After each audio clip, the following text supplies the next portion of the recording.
And please turn on your cams. Yung mga hindi nakakam ang tatawagin ko. Bianca, Justin, who else? Oh, yeah. Okay, good. Well, anyway, you've already, Dr. Villasenor came in ahead of me. I was waiting for the link to be sent. But anyway, we're supposed to have this lecture until 5. Just a brief background there on myself. I've been with UERM since 2008, and I also taught the subject up until 2019. So the last lecture that I had with UE was back 1 or 2 months before the lockdown. It was face to face. And I purposely asked Dr. Villasenor to give me at least one lecture with you because I'm also the lawyer of UERM since 2008 and the medical legal consultant.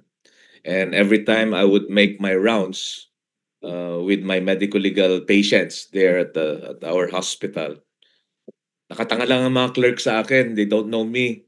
They are even hesitant to join me in the round. So I asked him to, again, give me at least one topic, thinking that it was going to be face-to-face. I did not it was online. So all of your lectures in legal med is online? Walang face-to-face? Wala rin, Yes. hindi rin kayo makikinig sa akin. Attention span nyo, 20 minutes. Although, our lecture is on sexual crimes today. No? The most exciting of all the topics in legal med, aside from the injuries, post-mortem exams, and the like. Anyway, so let's start. No, let's start first with virginity. Okay.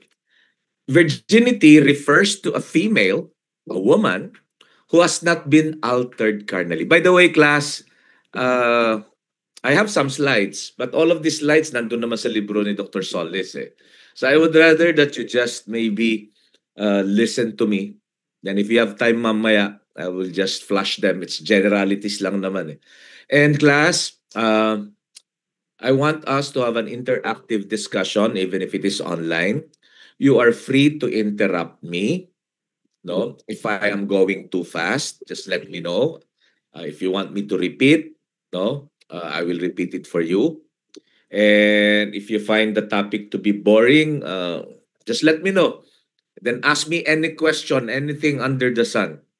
No, uh, showbiz, sports, history, politics, your love life, your horoscope. Yeah, okay yan. Usapan natin. If only to bring back, no, at least your attention after a while back to our subject, legal med. Okay? So let me know. Huh? And another disclaimer din pala, class. I'm sorry. Uh, I don't turn off my cell phone. Okay? So when my phone rings, most of the time I will answer it. Most of the time I will be checking on my text messages. No, it's not that I'm being rude or disrespectful to you, except that I had really have to answer it. And class, when I am on the phone, purposely, I even put it on speaker mode. Why? I want you to eavesdrop on the conversation. For me, the best teacher is not the lecture. It's not what you read in the book, but the best teacher would be actual cases. So you need to listen if there would be some phone calls later, no? Because after the phone call, I will discuss the case with you, even if it is not related to the subject matter. My practice is that as a doctor is forensic med. I'm a medical legal consultant. I do not see patients. We see victims of trauma and violence and sexual crimes. No, I go to court not to represent these patients, but to be presented as a witness, to testify, both as an ordinary and as an expert witness. As doctors, you're supposed to be agents in the proper dispensation of justice. So as a doctor, as the medical legal consultant of UERM, I do not see patients for purposes of medical management or treatment. I see them to evaluate their injuries, no, whether they are victims of trauma and or sexual abuse. I issue the medical legal report, And after about 2, 3 years, I should be ready to testify in court when I receive a subpoena. I'm also a practicing trial lawyer, and 60% of the cases that I handle with our law office is on defense of doctors, hospitals, and medical health providers. So I've been the lawyer also of UERM since 2008. So that's ano na ngayon, kasi 17 years na rin ako. No? Um, I want you to listen to whoever's gonna call me because dalawa lang yung mga tumatawag sa akin. One, they would be asking for appointment or as to what time I could see the patient in a particular hospital. No? Or calls from doctors and hospitals with problems or my clients who are depressed because they have like pending criminal, civil, or administrative case. As I've said, after the call, I will discuss the case with you. Because these are cases that who knows, this just might be the cases that would appear in your board exams 2 years from now. Baka ito yung mga case situations. So it would be easier for you to answer based on these actual cases. And who knows, this just might be the cases that you would encounter, no? When you're now out there practicing in the jungles of Manila and other urban cities. No? I said jungle. No? Why? Kasi pag jungle, maraming tigre, maraming leon, maraming cobra. Tayo mga doctors versus doctors ang nagpapatayan. No? And that has resulted in increase in malpractice cases or negligence cases being filed against doctors.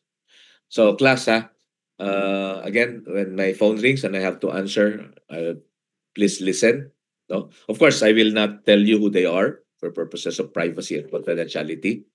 Okay? And maybe from time to time during breaks, if there's anything relevant on the text messages, I will read them aloud, no, and then we discuss. Okay. All right. So going back, no.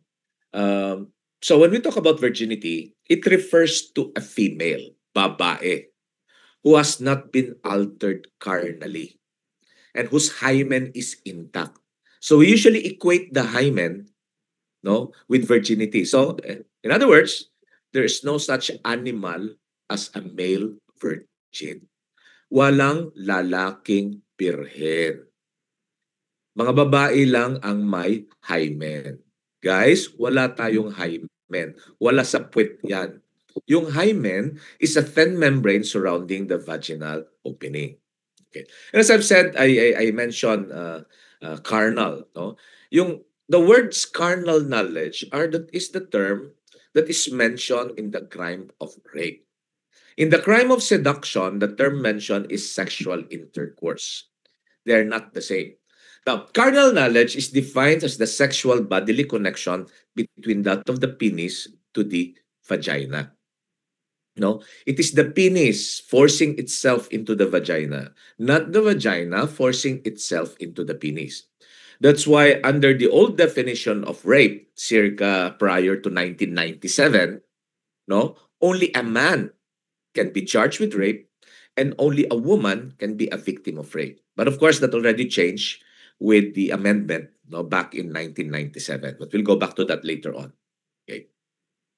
Now, so as I've said, carnal knowledge is the sexual bodily connection. The slightest penetration by the penis, the tip of the penis on the inner labia is enough to constitute carnal knowledge. No? Kahit na 1 second lang, pumasok, tapos nahuli. Even if the male is impotent. Please take note, no, that in the definition of rape, the penis need not be erect. That is not a condition. So even an impotent man can be charged with rape. Like for example, yung impotent na lalaki, trying hard, baka sakali tumigas. No? Nag-experiment ng rape ng Gravida 15. No? 15 times na nanganak, so gaping na.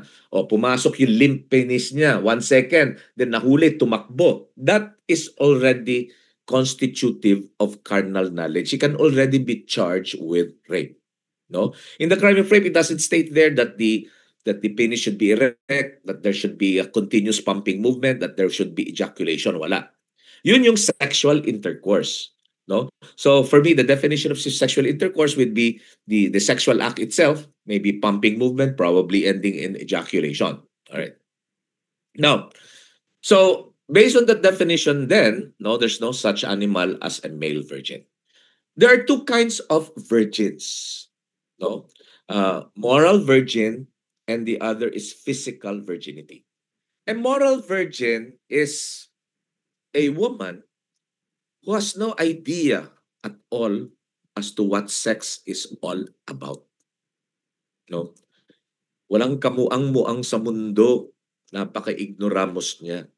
She doesn't know what it takes to become pregnant. Probably, ang pregnancy sa kanya, no, yung baby dinideliver ng stork. O kaya mag-holding hands lang, mabubuntis na siya. So those would be moral virgins. So I'm sure none of you are moral virgins because if there is one, then you do not deserve to be in medical school, syempre. Then let's talk about physical virginity, which can either be true or false. True physical virginity refers to a female who has never been altered carnally. Truly a virgin, the hymen is intact, never had sex, and the insertion of the smallest finger can evoke pain. Right?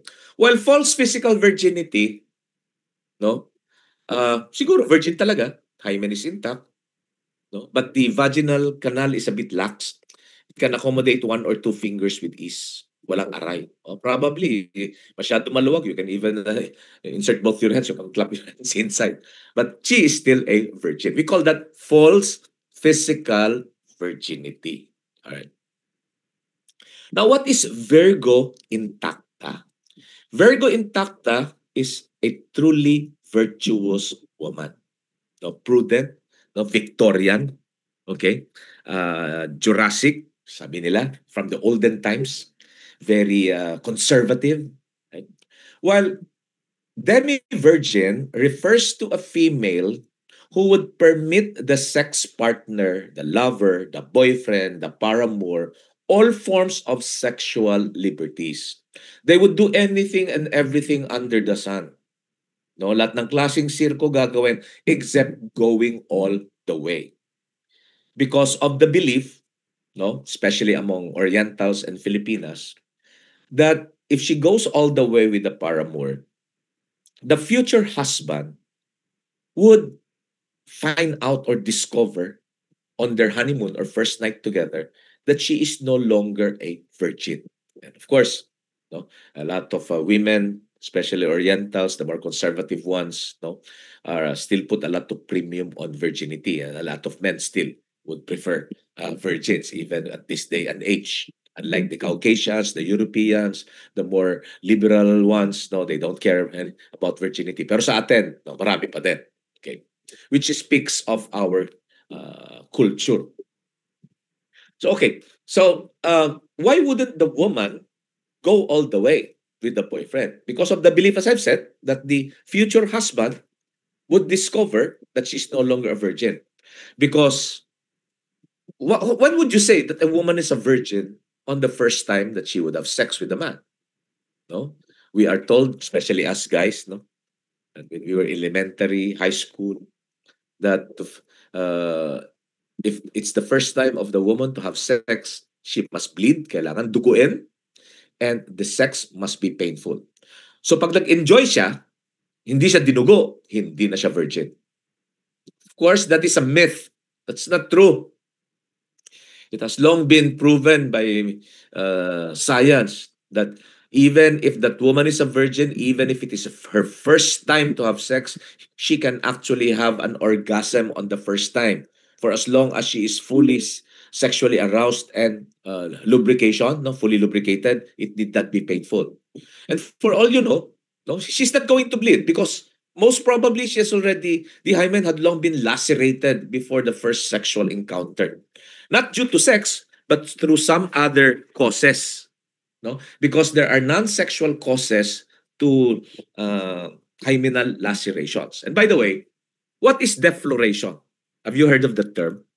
Ako ang naka-deflower sa kanya. Defloration refers to the rupture or laceration of the hymen due to sexual intercourse. So if the hymen was lacerated through some other means, non-sexual, then that is not defloration.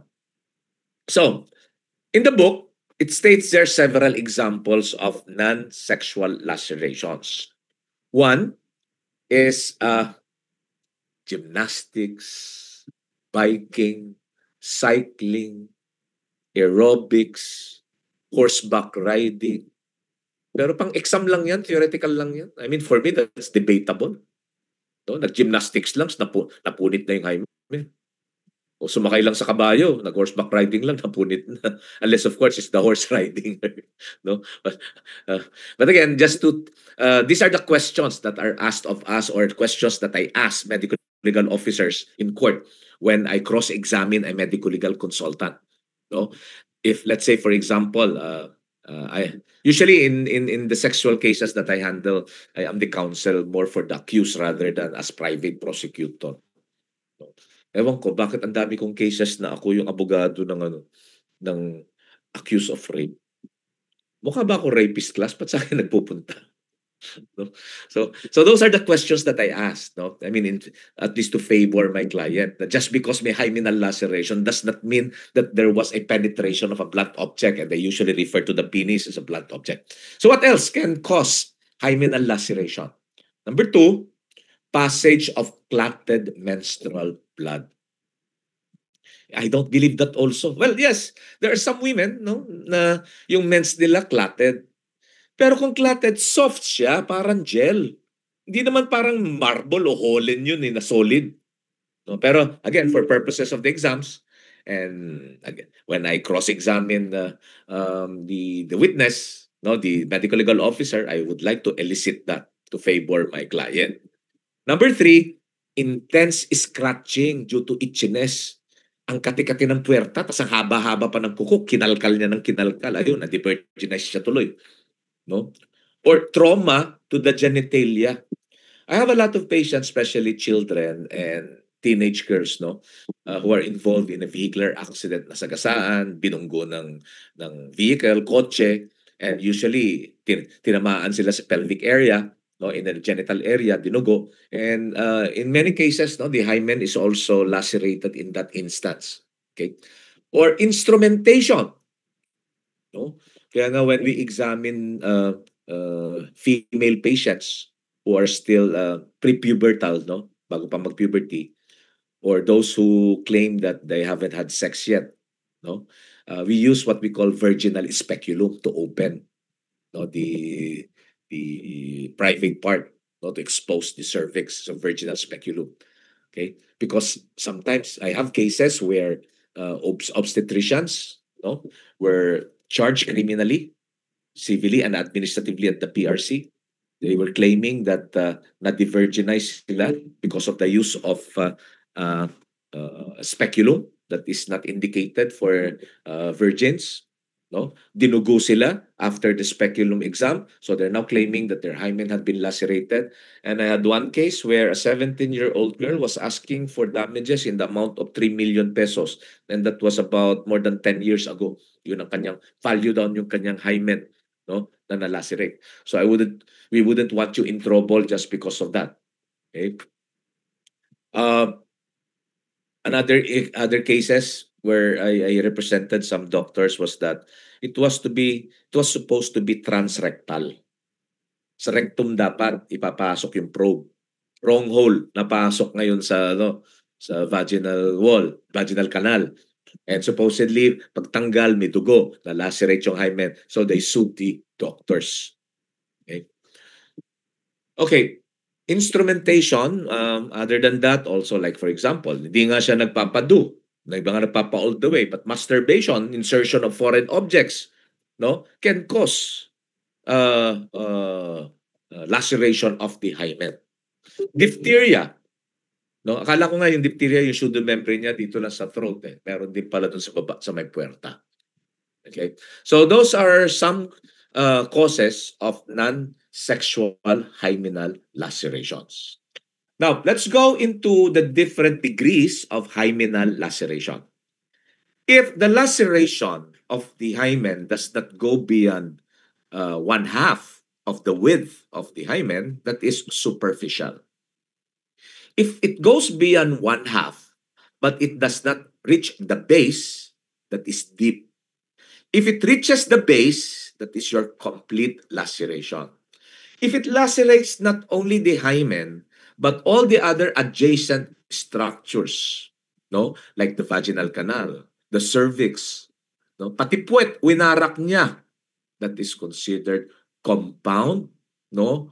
Or complex hymenal laceration, complicated laceration. I have had the good fortune of attending to a patient who presented with a compound, no, hymenal laceration back when I was an intern, so many years ago. And I could still vividly remember at about 2 in the morning, I was on duty at the emergency room. So since it's already 2 in the morning, wala na masyadong pasyente, quiet na. Then suddenly, a very pretty 21-year-old female patient was being rushed to the emergency room on a stretcher and practically bleeding to death from the perineum. Bumubulwak yung dugo from the perineum. BP was about 40 or 60, palpatory. No? Tachycardic, pale palpebral conjunctiva, could barely speak, very pale. Okay, and then when, of course, he presented with a complicated or compound hymenal laceration. So we had to immediately transfuse her with blood, brought to the operating room, and we did emergency perineuraphy or repair of the perineum. And history revealed that this 21-year-old girl was a prostitute, no? Sa Ermita. At that time, buhay na buhay pa yung Ermita, o Red District. So, she was a 21-year-old prostitute who just had sex with an Arab client. Alam niyo naman mga Arabo, dako, parang kabayo. And this Arab was not only well endowed, he was a pervert who placed rope around his dick. So when they had sex, wasak hanggang sa puwet. No? And I remember 3 days later, she was about to be discharged kasi madali lang naman gawin yun. No? Para ka lang ng anak na malaking bata, na-lacerate yung perineum, no? And you're out in about 3 days to 1 week. But this one is just 3 days. And I remember telling her, if only to prove my point sa inyo, I was then the intern in charge. So I told her, Miss, I'm sure you're going back to the world's oldest profession. Ang laki ng gastos mo. Kung gusto mong bawiin yung gastos mo, you advertise yourself to be a virgin. Why? Because even now, no, when you there are a lot of girls who are putting up for auction their virginity before reaching 18 years of age. They're putting it up online. And by the way, speaking of online, I came across this news item about 10 years ago in Australia of a soon-to-be 18-year-old girl who put up her virginity for auction to the highest bidder, and she was expecting $100,000 for that. But I think the highest bid was only $10,000. Class, if you are going to, if somebody is going to do that here, put up for auction her virginity, that is tantamount to prostitution. Prostitution in the Philippines is not legal. Why prostitution? Prostitution is offering sex for profit.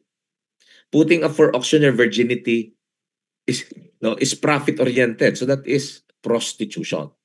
But anyway, going back. No. So I told her, because of the surgery, no, emergency perineuraphy, pinakipot yung kanyang perineum. So definitely, the first time that she's going to have sex, it's going to be painful, and for sure, it's going to bleed. Mga lalaki, no, mga tangengok din naman lahat kami because of that belief. Ay, dinugo. Ay, masakit. Virgin. And virgins, they have a high price to that. No? So sabi ko sa kanya, mga lalaki kaya mo lokohin. So sige, i-advertise mo. Then when I was an intern, I also had this case of a 31-year-old Pinay female, also a prostitute with 3 kids. And why was she there? For in the hospital. Ako rin ang intern niya. Also for perineuraphy. Gusto niyang pakiputin yung kanyang private part because at that time, remember, this is the 1980s. No? Wala yung mga gadgets na walang email. She had a Japanese boyfriend with whom she has been corresponding through letters. No? And this Japanese boyfriend is now coming to the Philippines and told her if she is able to prove to him that she is a virgin, he will marry her and take her back to Japan. Plus, this 31-year-old Pinay female prosti has 3 kids.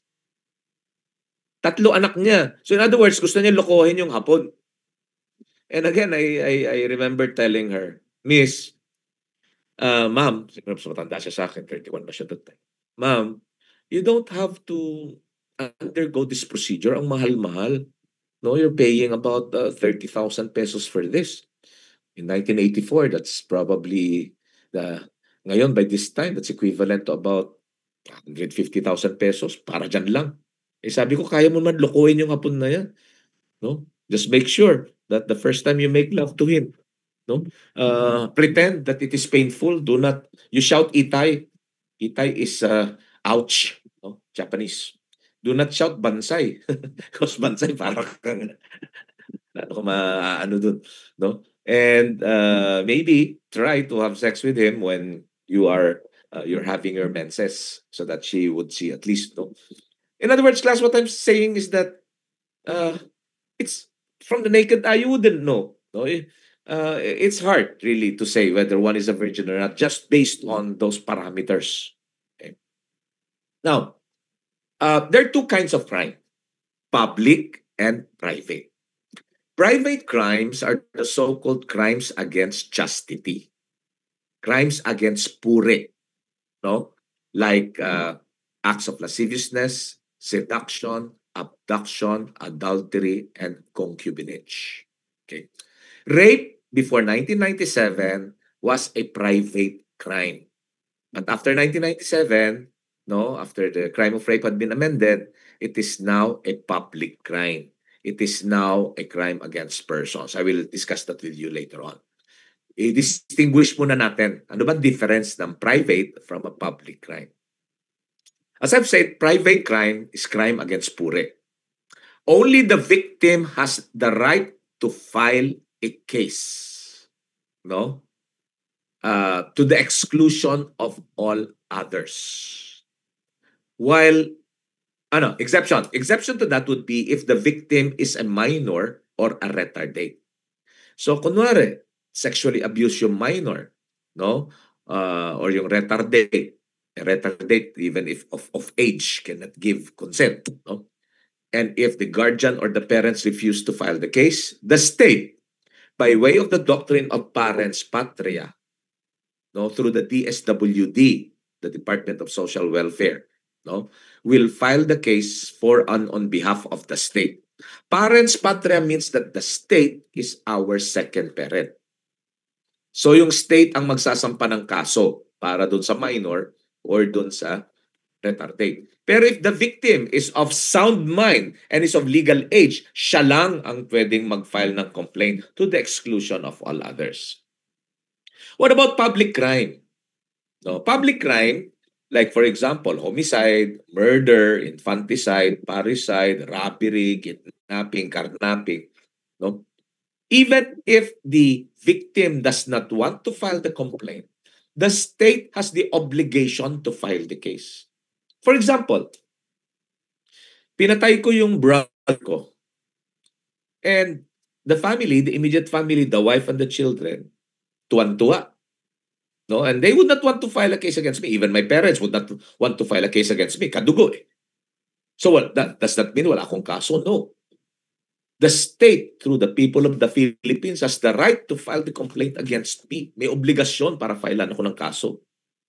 Okay. And in 1997, the crime of rape had already been reclassified, no, as not a crime against chastity anymore, but a crime against person.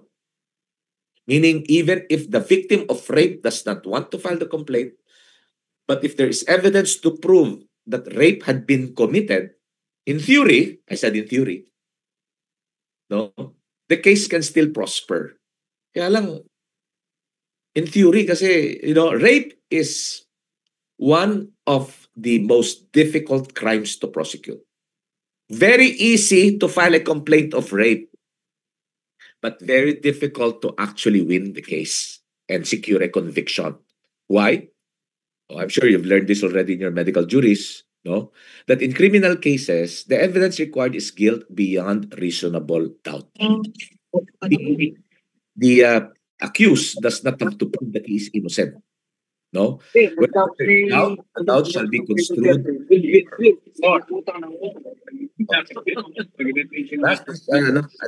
I mean, Talagang project ng estudyante, yung subway lang eh. Teresa, Lahat nun, puro ribbon cutting na lang kay Pinoy lahat yun. Charis, advocate. Million. Napakinggan ni Charis. Sinahan mo siya nag-endorse eh. Which is, Si Libilaban. Mental.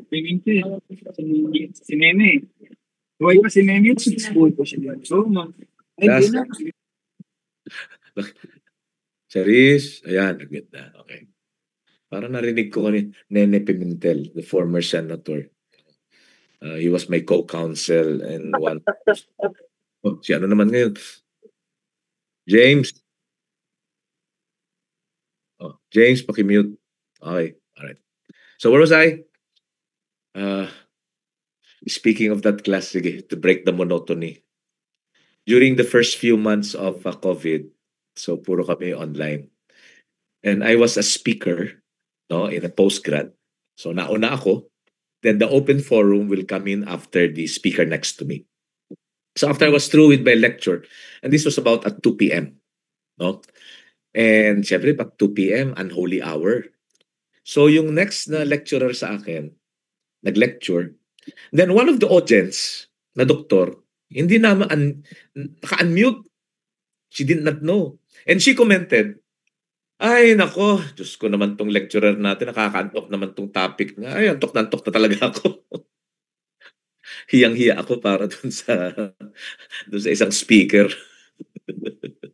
Talaga naman, Diyos ko. Tapos, after 10 minutes, patay mali siya yung speaker eh. Siyempre, alam naman, parang ngayon. After 10 minutes, inulit na naman. Ay, Sus Maria Joseph, napaka-boring naman ng topic nitong speaker na to. Hindi ko alam kung iuuntog ko yung ulo ko. Has that happened to you? Back in college also? No? I had one case also, again, no? I do not like recording my lectures. I want it face to face.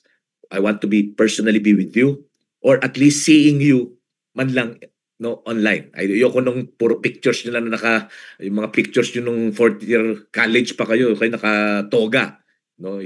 Ang hihilig nyo maglagay mga picture nyo, puro toga eh. When that was about 10 pounds ago.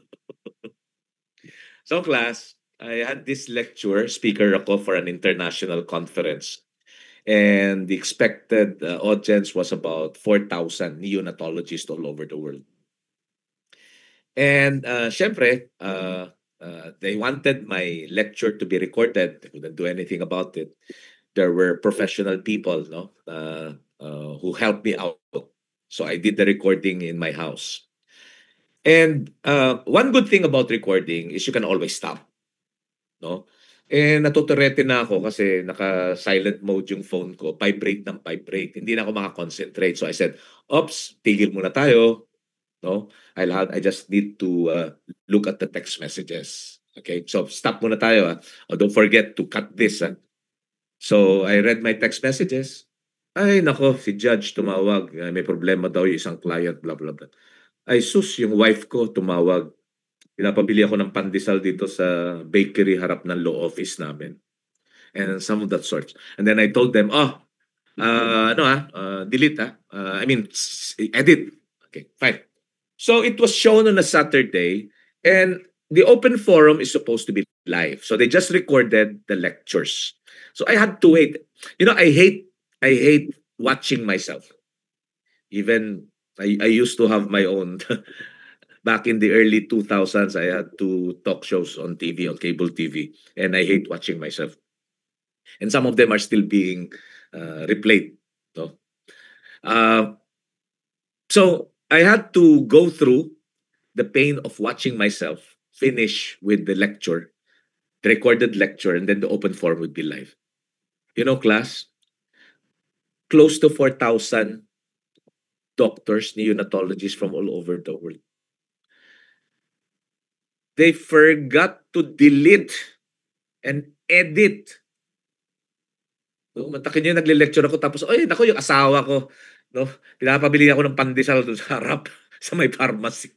Then, among the Filipino pediatricians, they started texting me, ikaw talaga, Tony, kengkoy ka talaga, ano naman pinagsasabi mo? Of course, those who couldn't understand Tagalog, probably they didn't know what I was talking about. Pero mga Pinoy, just, class, for the first time, gusto ko iuntog yung ulo ko sa pader. God, nakakahiya. No, buti na lang there was nothing libelous. Kung pinagsasabi ko doon, kung ano-ano. Diyos ko. My God. Anyway, some of those. And another, one last. I won't mention the medical school. So, when we started with online, no? So, parang ganito. Nagli-lecture ako. Then one of my students, a male student, tumayo. Nakabrief lang. Then pumunta sa harap. Yung harap niya is the comfort room. Yung brief pa niya, yellow. Lalaki. Of course, patay mali siya ako. I cannot shame him in front of all his classmates. Kunwari, wala ako nakita. I don't know if the classmates saw that. Pero hindi ko mapigil tawa ko. Hirap na hirap talaga ako mag-lecture. And probably he noticed that kasi nakalimutan niya yung cellphone niya. No? Pasimple siya kukunin yung cellphone bago sinara yung door. Have you had similar experiences like that, class? Pero at least ako, di ako nangihiya. Siguro, buti na lang lalaki yun kasi kung babae yun, naku, baka mamaya nagka-mental health issues yun. Kasalanan ko pa. Diyos ko. Anyway. Okay, let's go back. At least nagising na kayo. Saan na ako? Let's go back to rape. Okay. So, rape, in theory, again, rape is one of the most difficult crimes to prosecute. Why? Most of the time, there are no witnesses. Walang witness. It's a matter of he said, she said. No? You don't have to prove that you are innocent. You just have to prove their doubts. What are those doubts? Sex was consensual. Bakit consensual? Kasi ex-girlfriend ko yan eh. I have some text messages and some of our pictures and maybe videos, no? Wherein we had this indecent times, blah, blah, blah. Okay? Basta nandun yung baka. Baka naman hindi niya ni-rape. Baka naman consensual. Always, when there's doubt, the general rule, you construe it in favor of the accused. Why? Because courts cannot be expected to render a correct decision. No? Wala yung judge nung mangyari yon. At saka kung nandun yung judge, he will have to inhibit himself. Di ba si Lady Justice, naka-blindfolded siya. And then wini-weigh niya yung weighing scale, yung mga evidence. Okay? So, courts are not infallible. They can commit errors, they can commit mistakes. So if the court is going to make a mistake, commit an error, it would be better for it to set the guilty free than to send an innocent person to jail. Mas mabuti na nagkamali yung husgado at pinakawalang sala yung may kasalanan kesa naman ipakulong yung walang kasalanan. Kaya madaling mag-file ng kaso, mahirap manalo. Like, for example, I remember a case way back in, I think, 2009, 2010. It was shown on TV. A Filipina filed a case of rape against a Panamanian national. But the Panamanian national showed, as part of his evidence, the CCTV footage from the elevator of both of them going up to his condo. There were 3 of them in the elevator. There was another guy who couldn't look at them. Hiyang-hiya yung lalaki because they were making out in the elevator. They were kissing, hugging, and groping each other. And it would show that in the elevator, the footage showed that it was the woman who was very aggressive. Nahiya na nga isang Pinoy doon na tumingin eh. No? So, siguro, consensual yung sex nila nung makyat. Although, nandun na yon. Baka naman ganun lang siya, yung babae, pero pagdating sa kondo, ayaw na niya makipag-sex. Pero andun yung kitang-kita mo eh. So, with that CCTV footage, the case was dismissed in favor of the Panamanian national. Okay, so that's how I best I could show to you that again easy to file cases but difficult to win because the burden of proof to prove that the crime was committed is on the complainant, not on the one being complained against. All right. Okay, so as said theoretical kanina, kasi what if the victim does not want to cooperate? Ayaw pumunta ng victim para mag-testify. Hindi mo naman siya pwedeng ikulong. Siya na ngayon na rape, ikukulong mo pa kasi ayaw niya mag-testify. No? So, guilt beyond reasonable doubt, no choice but to dismiss perhaps the case. Unless caught on CCTV. No? So, maybe there would be some exceptions that I haven't thought of. But again, if the victim does not want to cooperate, her cooperation is indispensable to a successful prosecution of the accused. The old definition of rape is this. Rape is committed by a man on a woman. Nyo, lalaki sa babae. By way of the following. 1, use of force or intimidation. Ginulpe, sinaktan, tinakot. May nakatutok na knife. Pag di ka bumigay sa akin, sasaksakin kita sa leg. Pag di ka bumigay sa akin, papatayin ko buong pamilya mo. And true enough, he's a murderer. He's a convicted murderer. And who just gone out of jail or is a fugitive from justice and really is capable of killing you and killing your family. So you gave in. So that would be rape. 2, the woman is unconscious or deprived of reason. Tulog. Or unconscious. Sinuntok mo sa ulo. Naging unconscious din tsaka ni-rape mo. Deprived of reason. Sinto-sinto. Even if she's the one who seduced you, the mere fact that she is of unsound mind, she could not have given a valid consent. Okay?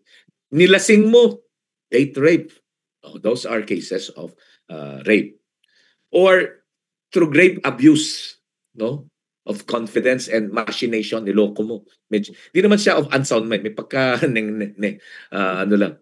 O kunwari, very religious. Tapos, may pagkakulto. O gusto mong pumunta sa langit, kailangan mag-sex tayo, blah, blah, blah. And because of that belief, naloko siya, that could also be tantamount to rape. And the woman is below 16 years of age. We call that statutory rape. Before March 2022, statutory rape, the age was that of 12, below 12. Pero more than 3.5 years ago when Duterte was still the president, the age was increased to 16. Okay? So even if that woman is a hooker or a prostitute or the one who seduced you, the mere fact that she is below 16 years of age, that is called statutory rape. Statutory is taken from the word statute. Statute means law. So it is the law that says having sex with one who is below 16 years of age is considered as rape. Now, the exception to that is if it is consensual rape, may consent, and the age difference between the girl and the supposed boyfriend or paramour is less than 3 years. So, kunwari, magsi-16 pa lang siya. Pero yung boyfriend is 17.5 years old or magi-18. So, less than 3 years yung difference, then exempted. Hindi siya pwedeng kasuhan. Okay. In 1997, or before 1997, rape can only be committed by way of carnal knowledge. And this is non-bailable, walang piyansa. And if convicted, the punishment is life imprisonment. 20 years and 1 day up to 40 years. Class, kanina pa ng text. Tignan ko lang kung ano.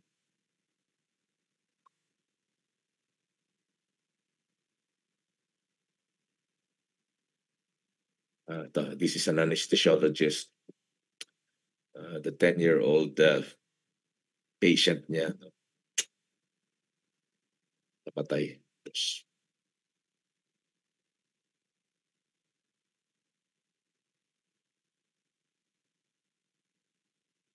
You're already having lectures in medical juris with Attorney Kay Apostol. Yes po, Doc. Attorney Kay was my student in LaSalle Med and was formerly also a partner of our law office. So baka kayo, you might want to take up law after med school, especially for those of you na pilit sa medicine gaya ko. Maybe medicine is not for you. Kapag nag-medicine kayo, wag lang puro trouble at demanda. Mga demand letters for millions of pesos. Okay, anyway, so let's get back. So what I discussed with you is rape through carnal knowledge. In 1997, they introduced rape through sexual assault. Walang penile penetration. No? Before 1997, as I've said, only a man can rape and only a woman can be a victim of rape. But after 1997, through sexual assault, and they now use the term person. So when you use the term person, it can either refer to a male or a female. So rape through sexual assault is committed by insertion of a foreign object into the genitalia or the anal orifice of a person. O person, lalaki o babae.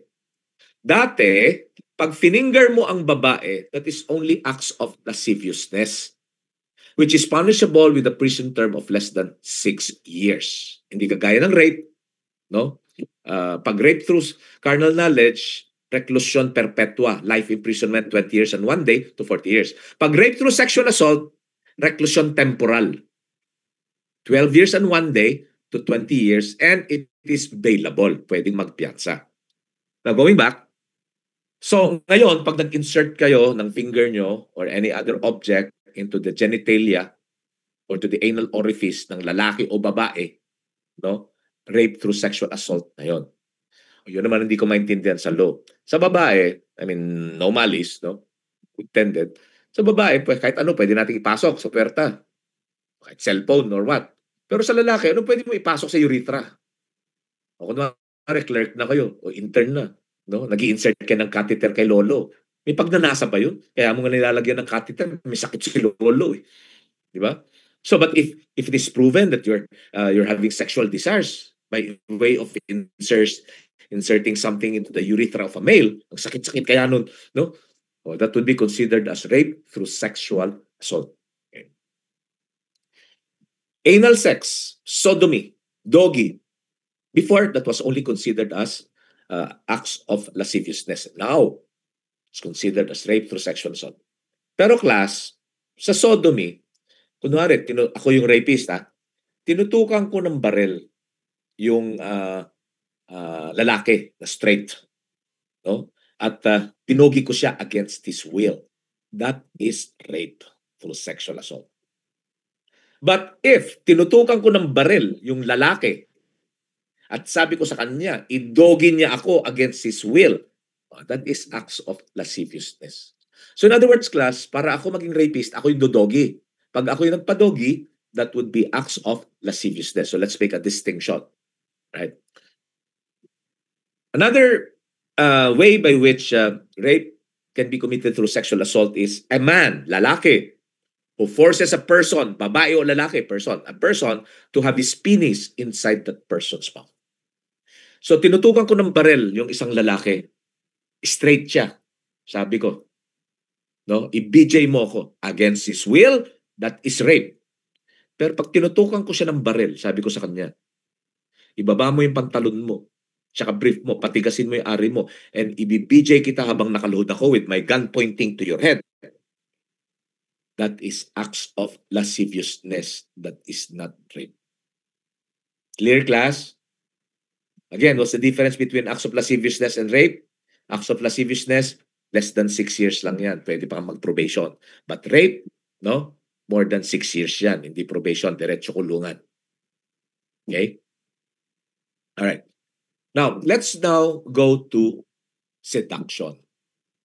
Qualified seduction is a man having unlawful sexual intercourse with a woman who is between the ages of 16 to 18. Dati 12 to 18, pero because in-increase na yung statutory rape, it's now 16 to 18. So the woman should be a virgin. There was abuse of trust, confidence, and there is moral ascendancy. Class, in the crime of qualified seduction, the term used is sexual intercourse, not carnal knowledge. Why? Because in qualified seduction, both the man and the woman are having an affair. So if they're having an affair, sex is consensual. Pero sabi ng batas, hindi pwede. Unlawful yan. Napakaneneng, napakabata, niloko lang by way of, yun yung moral ascendancy. That's why one of the more common examples is that of a teacher to a student. Ladies, have you ever had a crush on your male teachers way back when you were in high school? When you were between the ages of 16 to 18? No? Yung teacher nyo guwaping, tisoy, ganda ng kotse, crush ng bayan, crush ng barkada mo. No? Tapos major subject pa yung tinuturo niya. Religion o theology. No? Ikaw ang niligawan, type ka. No? Sasagutin mo hindi.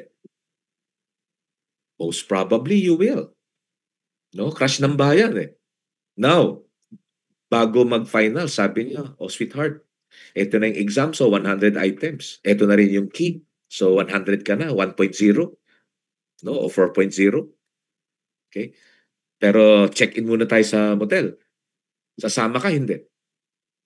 Because of your young age, tender age, most probably sasama ka. Nilugso ang puri mo. And then iniwan ka the following semester. May pang girlfriend na naman. Tapos 5 ka pa. That is qualified seduction. Another example. Ladies, have you ever had a crush on your parish priest? Absurd ba yung aking example? No. Nung panahon namin, in the 70s and the 80s, ang mga pare, mga tisoy, no, mga gwaping. So kunwari, you're a 16-year-old girl, very devout, very religious. Sabi ni father sa'yo, halika, punta muna tayo doon sa may damon at mag-Bible reading tayo. Then nilugso ang puri mo. No? That is also considered as qualified seduction, abuse of trust. I had one case, although that's not my case. I came across one case while waiting for my case to be heard. This was a case filed against a 40-year-old school bus driver for having consensual sex with then 15-year-old, kasi 12 years old pa nung with a 15-year-old student. No? Talaga sinampahan siya ng parents. As the school bus driver, you're supposed to be the second parent.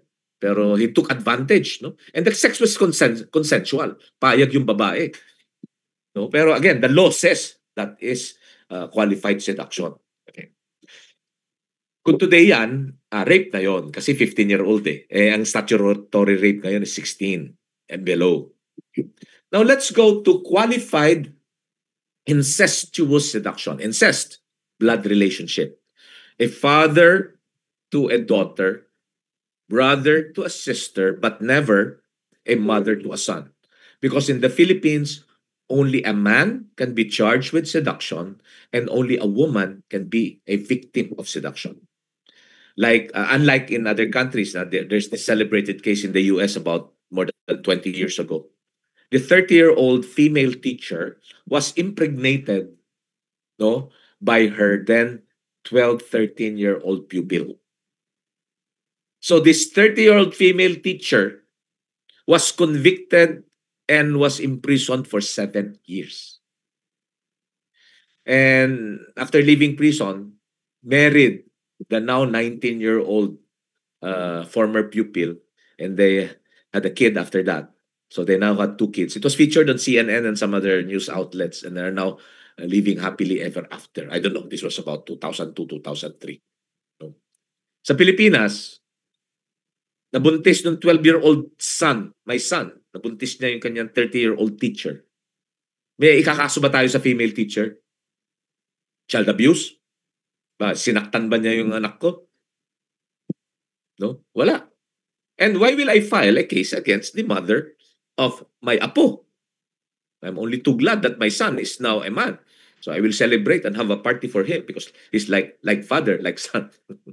So sa Pilipinas, iba ang standard natin. Remember, class, yung mga the laws that I am discussing with you are all from the Spanish Código Penal. No? These are from the Spanish times. Walang karapatan masyado mga babae noon. In fact, we only had the first female voters, I think, in 1932. And the first female graduate in medicine was only in 1932. Only males, no, can vote, and only males can go to med school. A female who wants to go to med will have to go abroad. No? Okay. So double standard of morality tayo. Then we have simple seduction. Simple seduction, the woman is between 16 to 18. Of good reputation. Walang sinabi na virgin. No? So of good reputation and a widow. Okay? Although wala na yan kasi only 18 and above can get married. Class, before 1988, boys can get married at age 16 and girls can get married at age 14.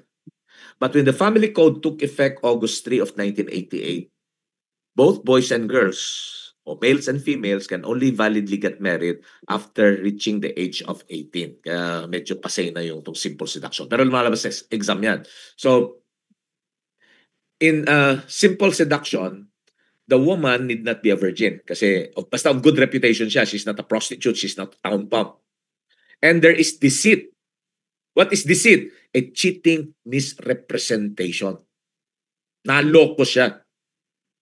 Ladies, what is the most common form of deceit? Bakit kayo bumibigay sa boyfriend nyo?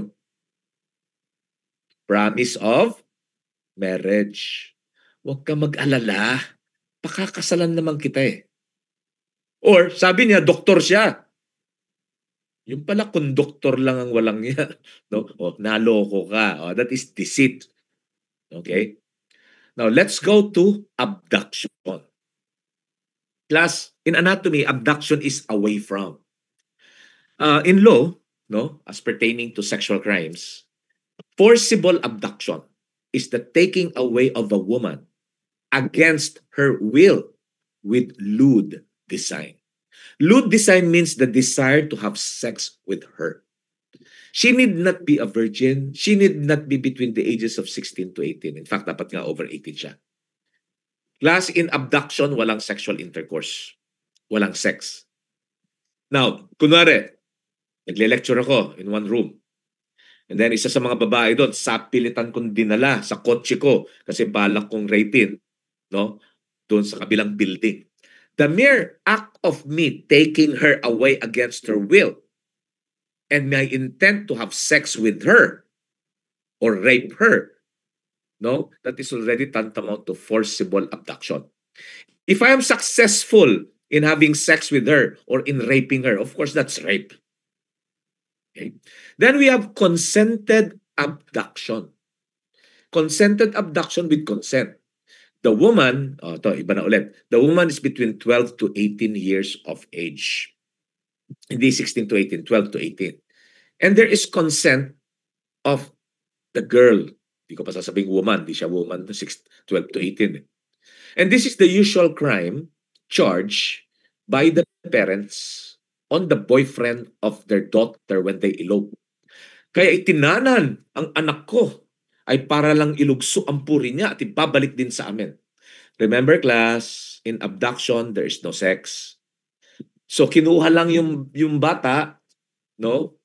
Kasi para lang with the intent of having sex with her, pero wala nga sex. Kasi pag nagkaroon na ng sex, hindi na yon abduction. No? Baka pwede ng rape yon depending on the age. Or of course, if it's consensual, no, of age yan. Kung of age, kahit na single, walang rape doon. Pero kung below 16, no, with consent, still statutory rape. Okay? Then let's go to adultery. Adultery is a married woman having sexual intercourse with a man other than the husband who knew her to be married. So who can be charged with adultery? The married woman and the paramour, the lover who knew her to be married. That's why, guys, listen, mga lalaki, if you are caught having an affair with a married woman, never admit that you knew her to be married. Kasi makukulong tayo. Hindi ko po alam na may asawa siya. Niloko po ako. Nilinlang po niya ako. Sabi niya single siya. Sabi niya hindi siya kasal. Sabi niya annulled na ang marriage niya. Naloko ako. Because if we admit, we go to jail for up to 6 years. And ladies, the law does not qualify.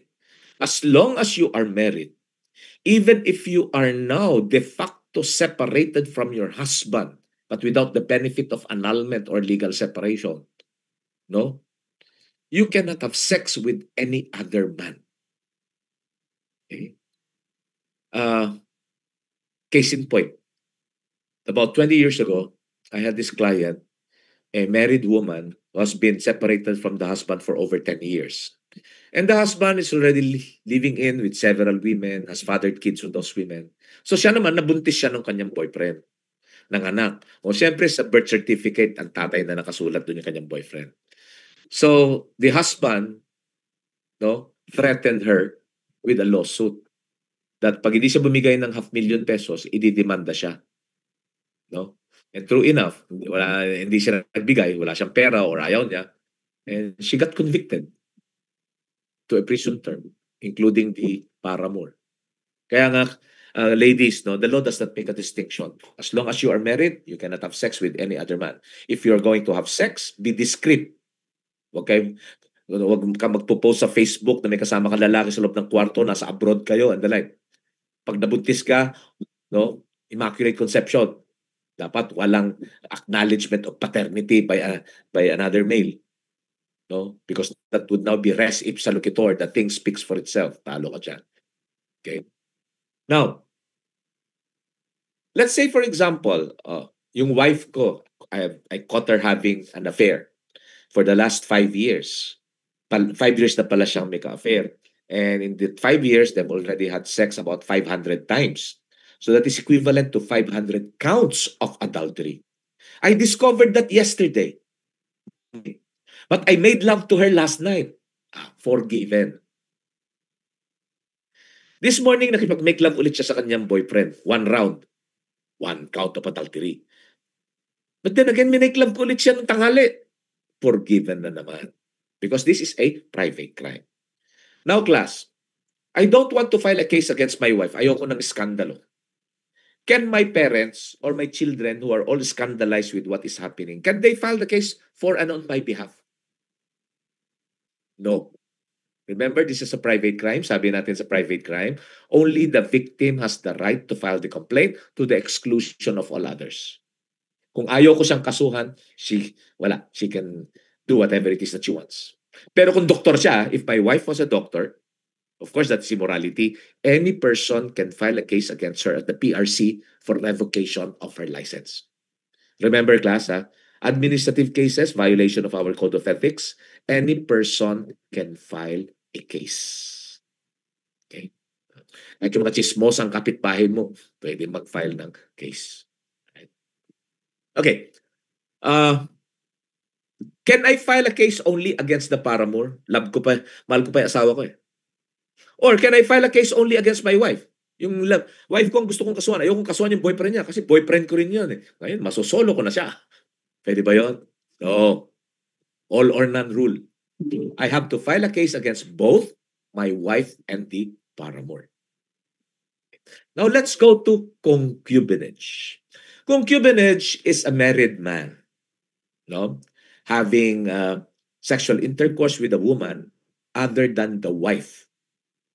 No? What do you call that other woman? What do we call that mistress? We call her concubine. Okay? Ano ang parusa ng isang concubine?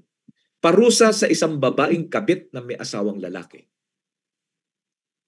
Ang parusa lang is dischero. No? Spanish word yun, hindi Japanese term yun. Deschero. You are being banished. You will not go to jail, but you are not allowed to come within a near, no? To come to be near the couple, the husband and the wife. No? So siguro within the next 5 years, di ka pwede makipagkita, no? Within a radius of 25 to 50 kilometers. So in other words, class, yung babaeng kabit na may asawang lalaki, walang kulong. Pero kami mga lalaki, nakabit na may asawang babae, kulong kami kung alam namin. Right? Okay. In concubinage class, the law distinguishes. It qualifies. No? I can only be charged with concubinage if one, no, cohabiting with the mistress in the conjugal dwelling. Ang lakas ng loob mo, sariling bahay mo. Kabit mo pala yung mga border, yung mga kasambahay, yung labandera na nakatira sa bahay mo, kabit mo pala. Kabastusan naman yun. Number 2, having sexual intercourse under scandalous circumstances. Nabuntis mo, inacknowledge mo yung paternity sa birth certificate. No? That's scandalous. Nahuli kayo sa kotse, may video, sex video, that's scandalous. Nakabukas pala yung window, that's scandalous. Number 3, guys, listen. If you can now afford na ibahay nyo o bigyan nyo ng condo or apartment yung kapit nyo, make sure that the title of the land or the condo or the contract with the apartment or the condo is not in your name. Make sure that the bills for the utilities, electric, water, telephone, is not in your name. Because if your wife finds out, bakit ka bumili ng condominium nang hindi ko alam? Bakit may nakatirang babae dyan sa condo na yan? At ikaw ang nagbabayad ng electric, telepono, at saka ng tubig? That is prima facie evidence, no? Na binahay mo na siya. In other words, class, listen, ladies, as long as you are married, no, you cannot have sex with any other man. If you're going to have sex, be discreet. Don't get pregnant. I am a very much married man. But I can have sex with any woman I want. Provided that that woman does not live in my house. Provided that the sexual intercourse is not scandalous. And provided that I have not abandoned my family to cohabit with that woman and show to the public that we are living in as husband and wife. Claro? Okay. Questions, if you have, before I flash this. Saan na ba yung slides ko? Share.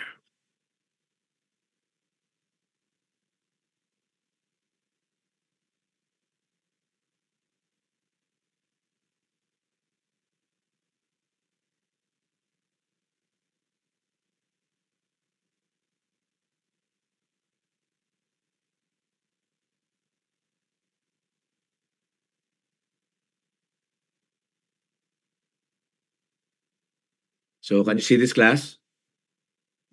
Anyway, ito yung mga ano natin. So, virginity can either be moral, physical. Physical can be true or false. Demi-virginity would permit the sex partner any forms of sexual liberties except going all the way. Virgo intacta, a truly virtuous woman. Let's not anymore waste our time discussing that particular concept because anyway, I think she's long been an extinct species. No? So those are the hymenal laceration, superficial, deep, complete, compound, or complicated. Defloration, the laceration of the hymen due to sexual relations. So we have the sexual crimes can either be public or private, like this one, ones that I had just discussed with you. And under Republic Act 8353, the Anti-Rape Law of 1997, so rape can be committed by way of carnal knowledge, force, threat, or intimidation, deprive of reason, fraudulent machination, or grave abuse of discretion. Sorry class, this should already be 16, not 12. Okay? So sexual assault, marital rape. Isa pa yan. Napaka-unfair sa aming mga married men. No?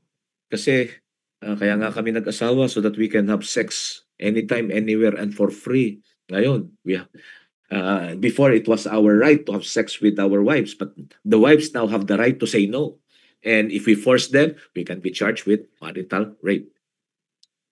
So acts of lasciviousness, lascivious or lewd act, there's no intent to have sexual intercourse. The most common form of acts of lasciviousness is mashing of the breast or touching of the private part. So pag tinouch mo yung vagina, no, that is only acts of lasciviousness. Pero pag pinasok mo na yung finger mo, that would already be rape or sexual assault. So seduction, again, it should be 16 to 18 years old. This was from itong slides ko from ano pa to? From 3 years ago. As I've said, my last lecture with you was 2019. I mean, with UE. So that's simple as seduction. Okay. Again, this should be 16 to 18.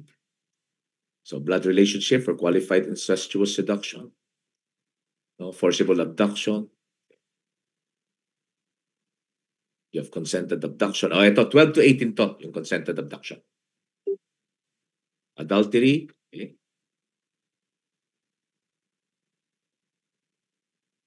So your concubinage. Oy, mga sexual perversions, nasa libro na lahat yan. Fellatio, cunnilingus, troilism, Don Juanism, satyriasis, nymphomania, no? And the like. Okay. By the way, class, another disclaimer. I have a band. So aside from being a doctor and a lawyer, I have a band called the Retromaniacs, and we play regularly every Saturday at the Dusit, no, at RJ Dusit Hotel, where we play the music of your parents and grandparents. No? Mga 60s to the 80s. So if you have the time, maybe you can check out my band. We play at 7:30. Sometimes we play also at Naramata Bar. So my band is celebrating its 23rd year, no, next week. Okay, questions, class? I think I wanna stop share. May mga tanong? Is everything understood? I tried to make it as simple as possible. The next time we will probably meet will be 2 years from now in your board review. No? My name is Dr. Tony Rebosa. No? Please don't forget my first name. I'm Tony because I have a younger brother. His name is Abet, who is also a doctor lawyer and is part of our law office. He used to be with me also there in UWI. No, nagsabay kami magturo dyan from 2008. He left, I think, in 2012, and I stuck up. I stayed until paminsan-minsan until 2019. No, you will meet him also in your board review. Sa board review, sa top notch ako yung legal med, siya yung medical jurist. So he's Abet, I'm Dr. Tony. He's 10 years younger. Please don't believe him when he claims that he is my son. He is my brother. So pag nakalimutan niyo yung first names namin, and you're looking for us because you're in trouble, if you're looking for him, you refer to him as the younger Rebosa. If you're looking for me, sabihin niyo lang yung mas gwapo na Rebosa, alam na nila yun, ako yun. No? Okay, so pag nakita niyo ako sa ward, pag-clerk na kayo. No, although again, di tayo nakita ng personal ng face-to-face Pag nakita niyo ako sa ward, wag lang yung nakatingin kayo sa akin, Okay, tatakbuhan niyo ako. Sumama kayo sa akin sa pag-grounds ng pasyente. Okay, and that's the reason why I really insisted that I be given a topic. Para makilala niyo naman ako. Right? Kasi pag kayo nagka-problema, wala naman kayong tatakbuhan kundi kami. Okay. So, any questions, class? Actually, wala pa akong tulog. I arrived from the States kanina midnight. Parang gusto ko na kayong absenan. Hindi. Nahawa naman ako at nahiya naman ako sa inyo. May isang tanong, wala. Wait. Okay. Sir, I would like to ask, in the cases of cyber sex or sex on the phone using force or intimidation, how will the court respond to that? No, that cannot be rape. Okay? Rape, the definition of rape is carnal knowledge. No? Sexual bodily connection. one example, yung adultery. Let's say, for example, yung wife nagpa-IVF, in vitro fertilization. No? In the Philippines, the law is that in vitro fertilization, if the donor of the sperm is the husband that will be implanted into the wife, no, there must be a public document. Okay? So kunwari, niloko ng wife, ang ginamit ng wife sperm ng ibang lalaki. In many countries, that is adultery. But in the Philippines, it cannot be adultery. Because ang sabi sa adultery is a woman having sexual intercourse. Okay. So, yung cyber, iba naman yun. Use of force or intimidation, bakit ka man natatakot? Tinatakot ka sa online. No? Medyo, again, it's easy to file a case, but difficult to win. Because I think I would be having, no? Siguro nakatutok yung baril sa'yo, mababaril ka ba niyan? No? So, I mean, if I were the lawyer of the accused, no, I would, the defense would be the seeming impossibility or the inherent impossibility of carrying out the threat. Okay. Does adultery only apply to the married woman? How about if baliktad po, married man naman po? Well, the married man, kung pareho, a married woman and a married man, no? Yung married woman, makakasuhan ng adultery. Pati yung married man, adultery. Yung wife na discovered na that the husband is also having a relationship with another married woman, she can file a case of concubinage and or for both, no? The married woman and the married woman who is his mistress. Okay. What else? For concubinage, what is the penalty for the husband? Teka na, wala. What is the penalty for the husband? Concubinage, ano yun? Less than 6 years din. No? Pareho lang sila. Kasi puro mga metropolitan trial court, lower courts lang sila, hindi sila regional trial court. In cases involving members of the clergy, particularly priests, how much jurisdiction does the local system, and under what circumstances does the Vatican intervene? Class, even if you're a priest, you are a religious, you're supposed to follow the law. No? Ecclesiastical law is different from state laws. Okay? So you cannot put up the defense that you are a priest. Dahil kundi, magpapari na din ako. And I would be committing all of these crimes. No? So you will be prosecuted just like anyone. In fact, being a priest should be an aggravating circumstance. Siguro nandiyon yung machination. Fraud yun. Niloko mo siya. O iha, gusto mo pumunta ng langit. Sumama ka sa akin, blah, blah, blah. No? Okay? Kaya nga part rape yun eh. Okay? If the rape happened 10 years ago, pwede pa ba? Class, what is the prescriptive period for rape and murder? What do you mean by prescriptive period? Prescriptive period or prescription, no, means the length of time, the period of time within which the victim, no, or the complainant would have a right to file a complaint. In both murder and rape cases, the prescriptive period is 20 years. Okay? So, more than 20 years na yun, wala na. Can a prostitute be a victim of simple seduction? Is a prostitute a woman of good reputation?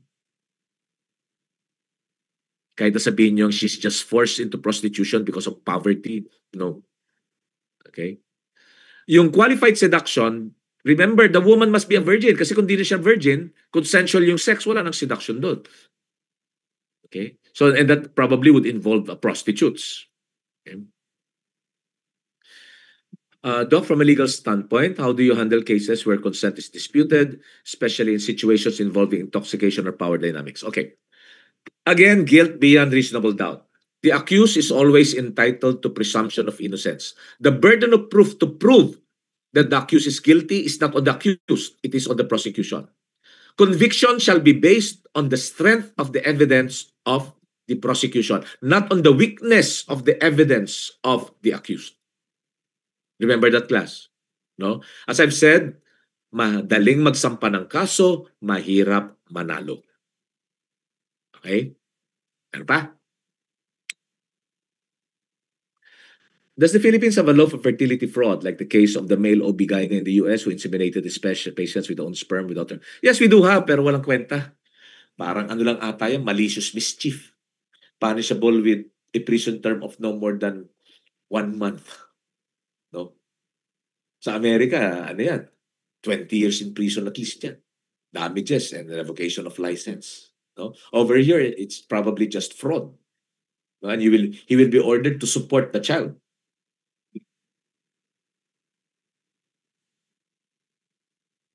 Okay? Wala na? O, sige. Alright. So I hope you learned something today. No? And when we see each other in UE, batiin nyo lang ako. Kasi sabihin nyo suplado ako. Hi, see you guys and good luck. Bye-bye. Thank you, Thank you po, attorney. Thank you po, Doc. Thank you, Doc. You. Po. Thank you po. Okay.